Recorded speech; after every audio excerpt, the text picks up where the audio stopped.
Vítám vás u dnešního videa. Tentokrát jsme si zrestaurovali starou petrolejovou lampu neboli petrolejku.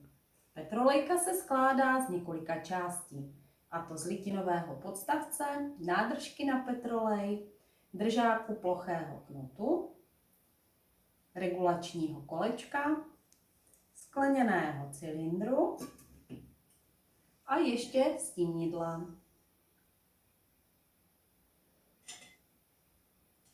Prvním, čím se od pravěku svítilo, je oheň. Každému z nás je příjemné světlo z krbu nebo ohně na zahradě. Když pomineme různá dobová osvětlení, tak zjistíme, že předchůdcem elektrického světla byla právě zmíněná petrolejka. K rozšíření petrolejových lamp došlo v 19. století.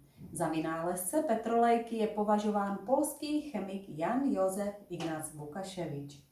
V roce 1837 byla zkonstruovaná petrolejka bez knotu s dmýchadlem a vylepšení přišlo v roce 1855 a zasloužil se o něj Američan Benjamin Silliman.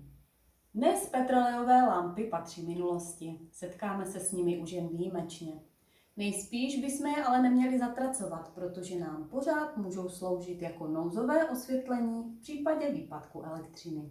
A ještě nám zbývá test naší petrolejové lampy.